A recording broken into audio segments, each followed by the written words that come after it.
Hey, it's Matt Sager, and season 2 of the Jordan Peele reimagined, rebooted Twilight Zone debuted today, and it's streaming now on CBS All Access.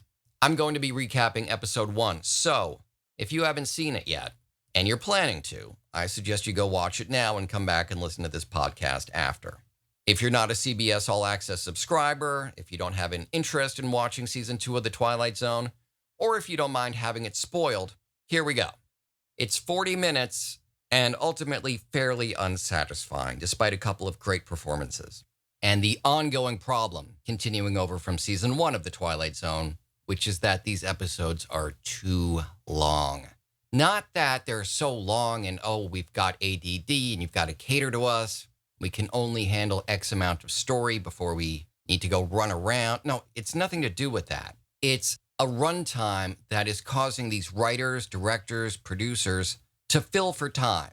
There simply is not enough story in these scripts to accommodate these lengthy runtimes. And so there's an awful lot of decompressed storytelling, an awful lot of actors just mugging, an awful lot of repetitiveness, all the things that you don't really want in an episode of The Twilight Zone. It's pretty much my favorite intellectual property of all time. It's been rebooted with mixed success before. I actually liked the reboot in the 80s a fair amount. Nothing is ever going to compare to the original, so let's be fair about that. Should the IP be left alone completely? Should it always have been? I would argue yes. But Jordan Peele is a master of comedy and horror, a brilliant all-around guy. And if I were to entrust The Twilight Zone to anyone, it would have been him. But so far, I'm not impressed. A lot of good ideas, kind of ideas that have been explored before. Not a whole lot new brought to the table in these new interpretations. So let's begin with episode 1 of season 2. Meet in the Middle. It's got a lot of twists and turns. It's got some very good performances. It's still not a very satisfying episode. The star of the episode is Jimmy Simpson, who you might know from Westworld. You may know him as Liam McPoyle from It's Always Sunny in Philadelphia. Or I think he was called Lyle the Intern on Letterman. He's been on Party Down. He's a working actor, has been for many, many years. You've undoubtedly seen Jimmy Simpson in something. He's a great actor. And he does the best that you could expect from an actor with this script that really has a lot of potential. But again, the runtime kind of kills it. And the final twist just kind of, I don't know. So again, spoilers ahead. Simpson plays a character named Phil Hayes, who's basically a regular dude, about as regular as it comes. Seems to have a job of some sort in the service industry. Not a super interesting guy. Going on a date that appears to have come from Tinder or Bumble, something like that. And he is nitpicking his date's appearance, criticizing her for having curly hair when in her profile her hair was straight. Just being remarkably entitled and having standards way beyond what, look, this character as played by Simpson is maybe a Poughkeepsie 5. He's shooting way above his standards and still being sort of snobbish about it. So he's not super likable, but he hears a voice in his head. This turns out to be the voice of a woman who lives far away from him named Annie Mitchell. She's played by Gillian Jacobs, who you undoubtedly know from Community. The two of them engage in a psychic back and forth. Neither of them knows why they are in the other person's head and vice versa. At first, it drives them both kind of crazy, as you would expect.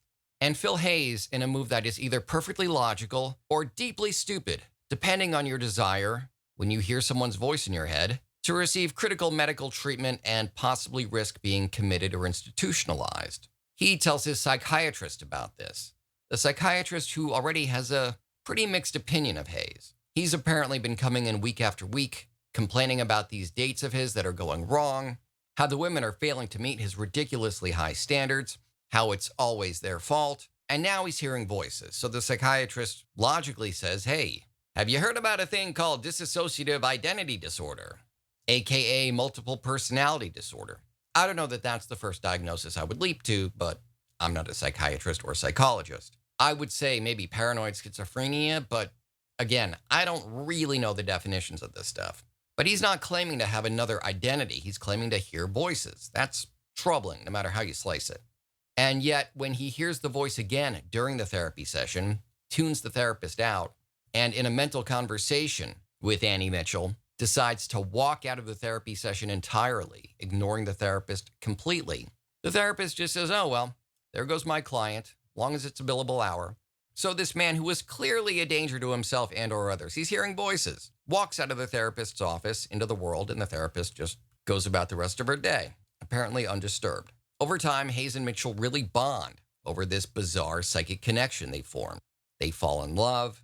She admits that she's married, but it's going very poorly for her. It's been over for a long time, and she's not happy. They kind of consummate their relationship in a very weird way when Hayes touches himself, and in so doing, apparently touches her somehow. This is a very weird, vague, not quite totally cogent description of a psychic rapport. But it's one in which if you masturbate, your partner apparently gets off on it too. It's icky. It's noteworthy that Jimmy Simpson does icky characters really well, and so he is a real highlight of this episode, as he should be. It revolves around his character. He does a pretty good performance, as I said, as does Jacobs for the few minutes of screen time she gets. After a quite prolonged courting, again, these episodes are way too long. He gets on a train to go see her. She convinces him in the middle, as the title implies. That is to say, between his hometown and hers. She lives on the other side of the U.S. And as the train's in motion, they're communicating psychically, talking about how excited they are to finally meet in person. When she tells him she's in trouble, she's being followed, she's been attacked, she goes silent. And he freaks out, loses his shit. Gets off at the stop and finds her glasses broken. Terrified now. He's asking if anyone's seen this woman. He's got her picture on his cell phone because he is now quickly devolved from a romantic stranger to a perverted, creepy stalker. Something that was potentially in this character from the jump, as you see in these weird, creepy dates he goes on, where he critiques the women for their hairstyle and stuff like that. He now thinks he's supposed to find the love of his life. He's entitled to that. He deserves this. And he loves her. He knows her, even though they've never met. She tells him psychically that she's reawakened and she's been kidnapped. She's in some home. The guy abducting her. She describes him. She describes the noises around her, the sights and sounds. Basically leads him to the door. And this is where the twist happens, of course, at the end. He meets the woman of his dreams, the woman he has literally been speaking to in his head for the entirety of this episode. And he then commits a horrible crime. She's married and she's not happy, as she told him. She never actually lied to him. She just told him a series of truths in a certain order that fed into his ego, led him to believe that this strange, beautiful woman was deeply in love with him. She had told him that her life wouldn't begin without him. And so he enters this home, convinced that she's been kidnapped, and beats her husband to death, smashes his brains in. She comes out and goes, "Who are you? What have you? Oh my God." And her daughter's there. It's horrifying. And then he's taken away by the police, and she reestablishes her psychic rapport with him and goes, "Oh, but you did save me, though, because now I get to start my life again. I wasn't happy with my marriage, just like I said. I couldn't get out of it without you, just like I said. Divorce lawyers do exist." This was rather extreme, but it was the season premiere of season 2 of The Twilight Zone, and, hit or miss. It had some enjoyable moments, certainly had a great cast, and it might have been great without that runtime. As it was, I would describe it as deeply underwhelming. If asked to grade it, I would give it a C. But, that's just my opinion. It's my take. As always, your mileage may vary. Feel free to leave a comment. And if you're checking this out on YouTube, please like, subscribe, hit the bell for notifications. If you're listening on a podcast app or network, please subscribe there. Leave me reviews. I'd love it if you followed me on social media. There are links in the episode description as to how you can do that. Also links there as to how you can support this podcast. Thanks as always, and I'll talk with you soon.